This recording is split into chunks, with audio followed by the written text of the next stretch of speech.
सुनला सुनला ये ननद तू अपन बड़ाई तन सुनला तोरो नाथुनिया छिनरो के कर दे हलवा तोरो नाथुनिया छिनरो के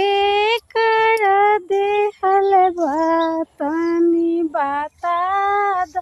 नाना में छिनरी इहो नाथुनिया भाव ए हमारा थान के दरोगा दिहले इहो नाथुनिया भाभी हमरा थान के दरोगा दिहले उना कर बार निशानी सुना है।